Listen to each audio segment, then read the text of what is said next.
Good evening, everyone, and welcome. This is a special call school board meeting, today being Monday, August 7th, 2023. Madam Secretary, would you do us the honor of calling roll? Oh, before we do that,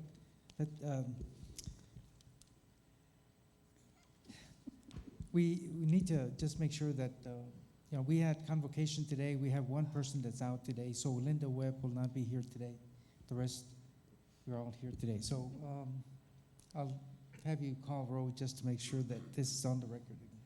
Just for technicality? Yes. No problem. Mr. Galindo? Present. Ms. Webb? She's the one's out. Ms. Haynes? Here. Ms. Luna Chavez? Here. Mr. Mesa? Here. Mr. Overfeld? Present. Myself. Sir, Thank we you have a very quorum. much. Thank you, Madam Vice President. Let the record show that we do have a quorum of board members, and this meeting has been duly called in accordance with the Texas Open Meetings Act, Texas Government Code, Chapter 551. We'll have opening ceremonies first with a moment of silence for personal reflection, followed by the Pledge of Allegiance. Please stand.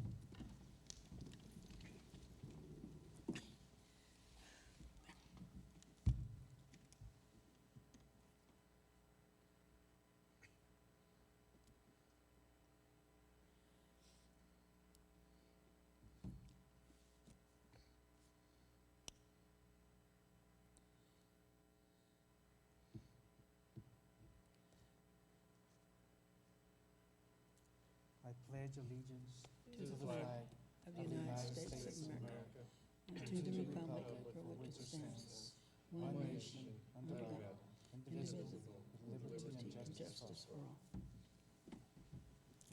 Thank you very much. Again, this is a special call board meeting of the San Felipe Del Rio CISD Board of Trustees.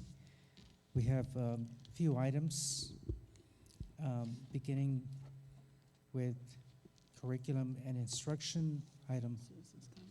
Oh, citizens to be heard. That's the first item that we have. First person that signed up today is Hipolito and B. Vallejo, the topic being tax rate. At this time, we will hear your comments.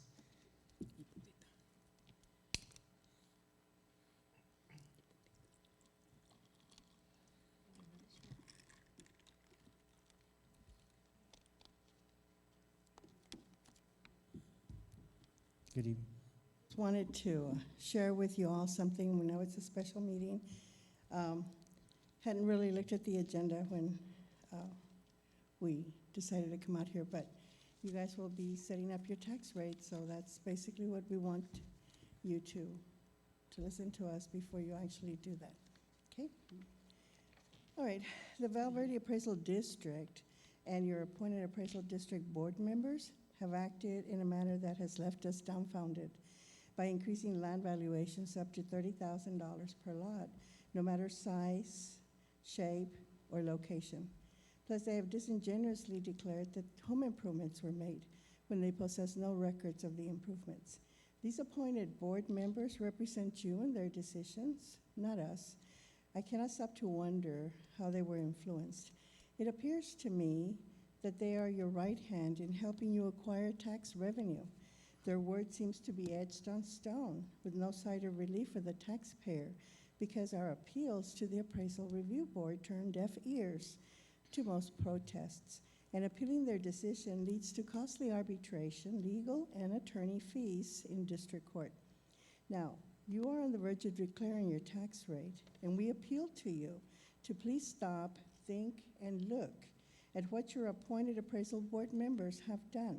Without a single percentage point of increase on your last year's tax rates, you can still stand to earn millions upon millions of tax revenue because most everyone's property appraisals went up more than 100%. Please be considerate of those low and middle income individuals and families that live on set incomes. They can no longer afford to live in their homes because of the appraised values that were submitted by your appointed members. These people must make one of two decisions: sell their homes or stop paying taxes. And this is legal theft. These same people cannot even move into rental properties or nursing homes without having to pay because their income is above the poverty level. Most will have to move in with someone, and individualism appears to be out the door. And so a serious agenda seems to surface from all of this. It appears that our taxing entities are pushing for communal living. That means you move in with others and you share everything. But unfortunately, that is a form of communism. Your appointed appraisal board members have done their deed, and now the tax rate sits on your lap. The future of many homeowners is going to rest on your shoulders. Your tax rate will break many. It is with a heavy heart.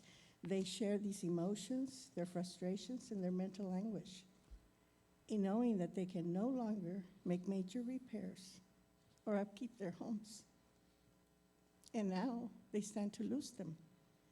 Do not be surprised to find someone living in a $90,000 home that may not even be livable.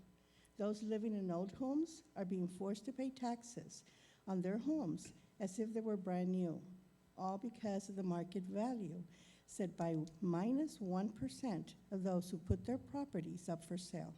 And the majority of these people do not even live in Del Rio. I ask you to consider the economical struggle that most have to endure in Del Rio and how your tax rate will affect those who are on said incomes. Thank you. Thank you.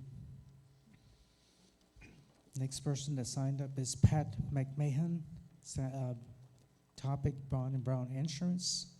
Welcome, sir.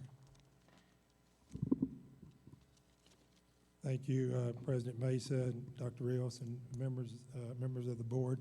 I wanted to come before you to just kind of talk to you a little, just briefly. I know I won't have a short period of time, but briefly talk to you about what's going on in the property insurance in the state of Texas.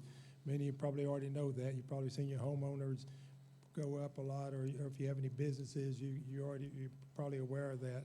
But I just wanted to give you some feedback, just so for nothing more but education on what's happening in this in property insurance in the state of Texas. So, one thing is inflation. The inflation, it costs a lot more now for materials. It costs more for labor, for y'all to, for anybody to build anything, to replace anything. So we have that in front of us. Another thing is that because the values, because of inflation, they're asking, the insurance companies pay you on a replacement cost basis. So they ask you they want to insure you what your replacement cost is. So if you're replacing a home or a building for $100,000, it might, 4 years ago, you might have been 100. Right now, it might be 150 or 175. So the insurance companies say, we want you to, we're going to pay you that 150, 175, but we want to insure it for that. So they're basically, because of inflation, the rates, they're asking you the values to go up. So it's kind of a double hit. The industry losses right now, did you know in the 30-year industry, the catastrophic losses, 30-year average was $56 billion, the 10-year losses were $80 billion, and the 5-year was $96 billion. So the Hurricane Ian was horrible. The insured losses in 2022 were $120 billion. So basically what we're saying is that there's a lot of losses in the industry, and they're coming back to get rate on that. They also have what was called reinsurance treaties. So these insurance companies, they don't just come out and insure you 100%. They have reinsurance treaties that they work with, that's with overseas. And what's happened is because they've lost, there's been supply and demand. Supply is up because they want everybody's insured needs to buy more insurance because their values are up. But demand is down because insurance companies are pulling out. There's a number of insurance companies pulling out of Texas, pulling out of Florida, and there's reinsurance treaties from overseas that's causing that as well. They're actually pulling out of the market from that viewpoint. overall, I would, last year, y'all had about 303 million in insurable values. And this year it's up about 327. Last year we insured the first 250 million. We insured 250 million. This year the insurance company's going to say they're dropping down and say we don't want to insure 100 million. So we're insuring 100 million of that, of your 327. You may say, well, how does that work? You could probably spend another $800,000 in insuring the full thing. But if you start thinking about it, and if you look at it from a viewpoint, if we have $100 million, if we have, all of our big buildings are going to, if ours are burned down or fire or whatever, it's going to be, the 100 million is going to cover it, right? So the likelihood, and it's a risk management. That's what we do. What is the risk? Well, a likelihood of us having a greater than $100 million claim, in one catastrophe, so basically we look at it and say it's probably pretty low. Really the only thing, y'all hadn't had any claims in the last several years, and most you ever had, was a hail claim. It was a hail claim. So we're looking at this saying that probably if you insure it at 100 million and saving some $800,000, but your premium last year was about $1.6 million for the property. Insurance still going to be about $1.9 million. So it's going to go up about 300,000 roughly. When we get the final numbers, roughly about 300,000. But we're only insuring 100 million rather than, 100 million rather than 250 million. So it's kind of a double hit there. But so it's a risk reward thing. Do you save the 800,000 and you think we're going to actually have that claim? I would also say we've approached some 65 insurance Your companies. time limit is... Okay, we've approached some 65 insurance companies, and if anybody wants to has any questions, we'll hang around after. If anybody has any individual questions they'd like to talk. Appreciate that. Thank you.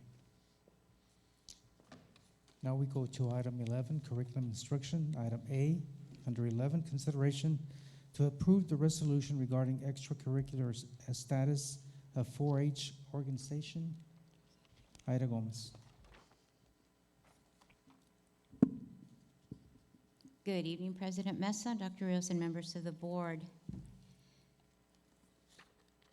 Under the State Board of Education amendment, the requirements for student attendance accounting for state funding purposes allows public school students to be considered in attendance when participating in off-campus activities with an adjunct professor. This amendment provides local school boards the opportunity to recognize 2 county extension agents as adjunct staff members and to count students participating in 4-H extension educational activities in attendance, being present as part of foundational school program purposes. The Val Verde County requests that the member status for the county extension agents for the school year of 23-24, and that would be Leslie Cantu. She has a degree, a Bachelor of Arts from Texas A&M University from College Station, and Tommy Yetter. He's got a Bachelor of Science from Tarleton State University. With approval, the following faculty members are eligible for participation in the Teacher Retirement System of Texas and do hold the minimum requirements. The contracts are under separate cover, and basically it's a renewal that we have had this partnership with the 4-H faculty members for several years. Are there any questions? Any questions, board members? Yes. Are these new, I guess, I want to say designees that will be working with our students? Leslie Cantu was here in previous years. I believe Tommy Yetter is new. Is new. Yes, sir. All right. Yes, usually we do this every year. I just didn't know the names of the individuals. It's a resolution. If any further questions, recommendation, please? Yes, sir. It is the recommendation of the administration that the Board of Trustees recognize the above-listed county extension agents as adjunct staff members and to count students participating in 4-H extension educational activities in attendance for foundational school program purposes. Furthermore, it is also requested that Dr. Carlos Rios, Superintendent of Schools, and the San Felipe Del Rio CISD School Board President, Mr. Mesa, sign the adjunct faculty agreement and the resolution regarding extracurricular status of 4-H organizations as presented. Thank you very much. I will entertain a motion for approval. Motion made by Ms. Roelveld, seconded by Becky Chavez. All those in favor? Motion carries unanimously. Thank you. Thank you. Item 11B, consideration to approve the 2023-2024 Memorandum of Understanding between San Felipe Del Rio CISD and Valverde Training Center in connection with the VCCT ACE grant. Ida Gomez. Thank you again, President Mesa, Dr. Rios, and members of the board. Again, this is another partnership that the school district is asking for your approval. This is our third year that the Valverde Training Center received their ACE program. When they received the ACE program 3 years ago, 2 schools participated. That was North Heights Elementary and Buena Vista. So their students would be transported over for after-school tutorials. This year, because North Heights Elementary is now Ceniza Hills, the agreement would be with Buena Vista Elementary and Ceniza Hills. This is the first year that the ACE program through Valverde Training Center has asked for an MOU. So on the memorandum before you, you'll see the San Felipe Del Rio assurances that we will provide the following. We will provide transportation to the center. We will provide academic and discipline records for students enrolled in the after-school program. There will be coordinated efforts with program director needed to ensure the review of student progress, star results, and special program information. Coordinate initiatives to align student services as appropriate. Assist in the recruitment of students and families by providing adequate student information and demographics.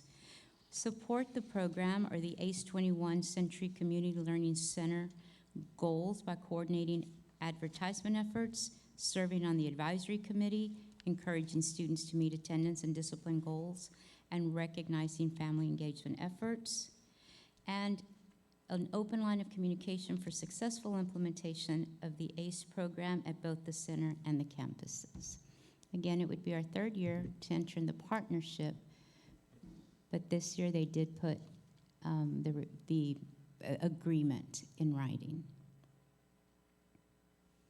Any questions? Mr. Galindo? Ms. Gomez, is there a reason why this is only opened up to 2 schools and not to the rest of the district? I understand reading the MOU and there's a need to serve only 90 students, but are those seats completely filled? And if not, does it open up to the other schools in the district to be able to go to the training center? Dr. Rios? Mr. Galindo, last year, or the past couple of years, the ACE program wrote their grant. Okay. So then we turned around and we wrote a grant for all the other campuses. So later on today, we're going to bring some personnel recommendations to man the same program, but at the elementary campuses. Okay. So all elementary campuses and 6th, 7th, and 8th grade will have a program just like this one, but housed at our campuses. Which is what this is for, right? All the coordinators? Yes, sir. Okay, So then. at the end of the day, everybody will get service. Okay, I just wanted to make sure because I just saw 2 schools and and that's what I was wondering if this was going to coincide with this. So that explains why it would only allow, but I just wanted to make sure that Yes, sir. you would offering that opportunity to all the To all schools. students, Yes. yes, sir. Okay. Any other questions? Hearing none. Recommendation, please. Yes, sir. It is the recommendation of the administration that the Board of Trustees approve the 2023-2024 Memorandum of Understanding between SFDR CISD and Valverde Training Center, Inc. as presented, and allow Dr. Carlos Rios to sign the agreement. Got the recommendation. Is there a motion for approval? Motion made by Mr. Galindo, seconded by Amy Haynes. All those in favor? Motion carries unanimously. Thank you. Thank you. We go to item 13, Business and Finance. Item A, discussion possible action to ratify contract with Monarch Management in the amount of $31,203. Funding source, general funds for UIL student catastrophic insurance. Amy Childress. Good evening, President Mesa, Dr. Rios, and members of the board. Every year, the district purchases UIL student participation catastrophic insurance for students who participate in UIL events. Our current coverage ended on July 31st, and so we are asking at this time that you ratify the contract with Monarch Management to begin on August, so it backdates to August 1st of 2023, and our coverage goes through July 31st of 2024. Questions from board members? Hearing none. Recommendation, please. Yes, sir. It is the recommendation of the administration that the Board of Trustees ratify the contract and approve the payment of the purchase order over $25,000 to Monarch Management in the amount of $31,203. You've heard the recommendation. I'll entertain a motion for approval. Motion made by Mr. Orfeld, seconded by Mr. Galindo. All those in favor? Motion carries unanimously. Thank you. Thank you. Go to item 14, Human Resources. Item A, consideration to approve the updated 2023-2024 district compensation plans. Aide Garcia. Yes, good evening, President Mesa, Dr. Rios, members of the board. The district was awarded $225,000 for the principal residency grant. This grant allows for 3 teachers that were selected through an application process to acquire their master's degree in principalship as instructional leader and their certification. Part of the grant is that the district has to contribute $15,000 per principal residency, which is a total of 3. This covers their extra days that they're working and the extra administrative work that they're doing as well. Any questions? Any questions, board members? So currently we have 3 that are working towards the certification. Okay, hearing no questions, what is the recommendation? Yes, sir. It is a recommendation of the administration that the Board of Trustees approve the updated 2023-2024 district compensation plan as presented. You heard the recommendation. I'll entertain a motion for approval. Motion made by Ms. Gonzalez, seconded by Mr. Orfeld. All those in favor? Motion carries unanimously.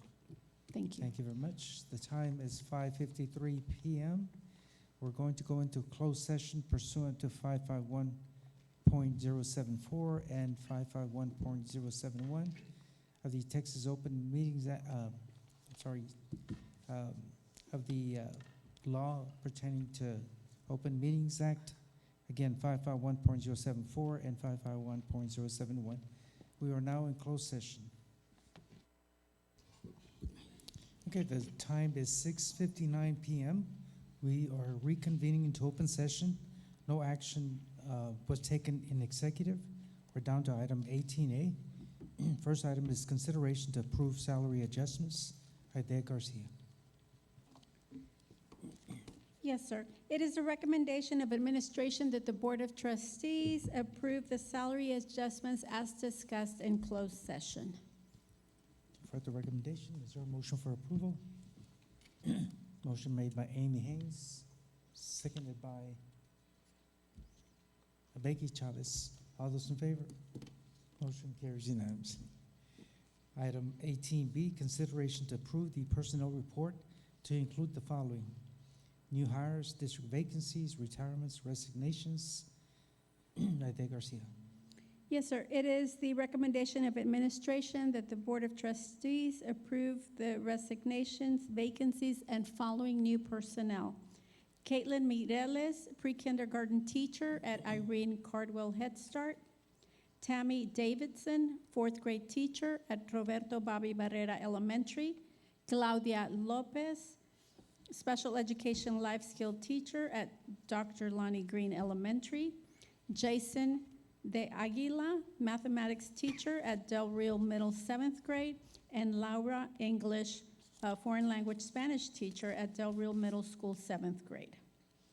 You've heard the recommendation. Is there a motion for approval? Motion made by Mr. Orfeld, seconded by Ms. Gonzalez. All those in favor?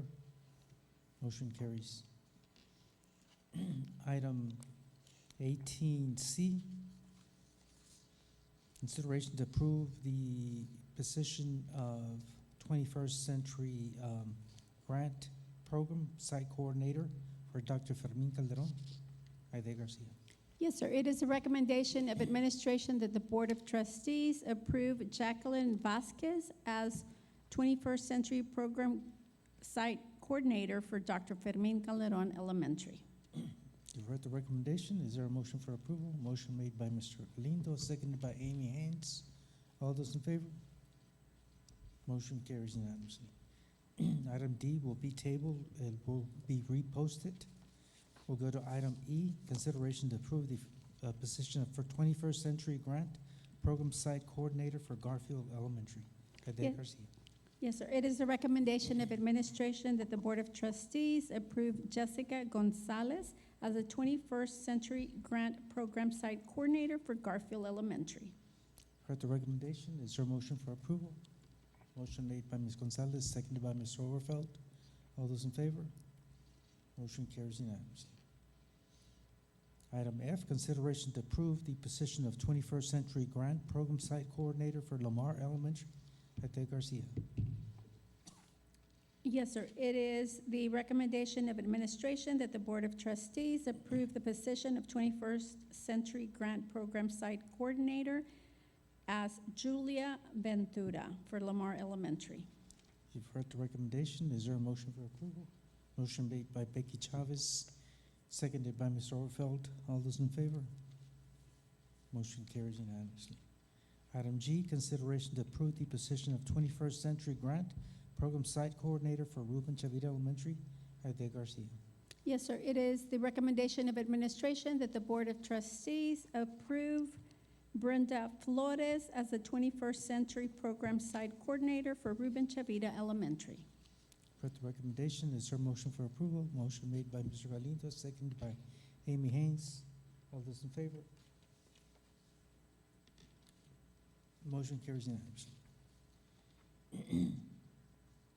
Item H, consideration to approve the position of 21st Century Grant Program Site Coordinator for San Felipe Memorial Middle School. Aide Garcia. Yes, sir. It is the recommendation of administration that the Board of Trustees approve Carlos Orlando Rios as 21st Century Program Site Coordinator for San Felipe Memorial Middle School. Heard the recommendation. Is there a motion for approval? Motion made by Mr. Galindo, seconded by Ms. Gonzalez. All those in favor? Motion carries unanimously. Item I, consideration to approve the position of 21st Century Grant Site Program Coordinator for Del Rio Middle School. Aide Garcia. Yes, sir. It is a recommendation of administration that the Board of Trustees approve Maria Navejar as 21st Century Grant Program Site Coordinator for Del Rio Middle School. For the recommendation, is there a motion for approval? Ms. Gonzalez made the motion, seconded by Mr. Galindo. All those in favor? Motion carries unanimously.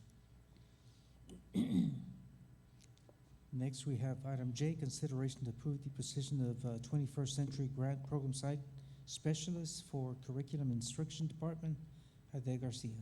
Yes, sir. It is the recommendation of administration that the Board of Trustees approve Brenda Leon Flores as the Program Site Coordinator for the 21st Century Grant. For the recommendation, is there a motion for approval? Motion made by Ms. Gonzalez. Is there a second? Ms. Becky Chavez made the second. All those in favor? Motion carries unanimously. Item K, consideration to approve the position of registered nurse for Del Rio Freshman School. Aide Garcia. It is a recommendation of administration that the Board of Trustees approve Rachel Garcia as registered nurse for Del Rio Freshman School. For the recommendation, is there a motion for approval? Motion made by Amy Haynes, seconded by Mr. Galindo. All those in favor? Motion carries unanimously. Item K, consideration to approve the position of registered nurse, item L, consideration to approve the position of registered nurse for Del Rio High School CTE program. Aidea Garcia. It is a recommendation of administration that the Board of Trustees approve Jackie Levery as registered nurse for Del Rio High School CTE. For the recommendation, is there a motion for approval? Motion made by Amy Haynes, seconded by Mr. Overfelt. All those in favor? Motion carries unanimously. Item M, consideration to approve the position of counselor for Garfield Elementary School. Aidea Garcia. It is a recommendation of administration that the Board of Trustees approve Marcela Escobar as counselor for Garfield Elementary. For the recommendation, is there a motion for approval? Motion made by Becky Chavez, seconded by Ms. Gonzalez.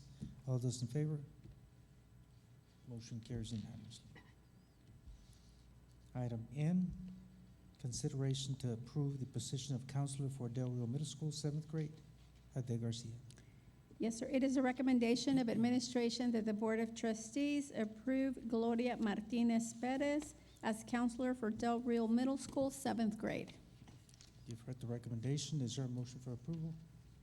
Motion made by Mr. Amy Haynes and seconded by Mr. Galindo. All those in favor? Motion carries unanimously. Item O, consideration to approve the position of educational diagnostician for Garfield Elementary School. Aidea Garcia. It is a recommendation of administration that the Board of Trustees approve Susana Rodriguez as educational diagnostician for Garfield Elementary. You've heard the recommendation. Is there a motion for approval? Motion made by Mr. Overfelt, seconded by Ms. Gonzalez. All those in favor? Motion carries unanimously. There being no other items on the agenda, is there a motion for adjournment? Motion made by Mr. Galindo, seconded by Mr. Overfelt. Thank you. All those in favor? Motion carries. We are adjourned. Thank you and good night, everyone.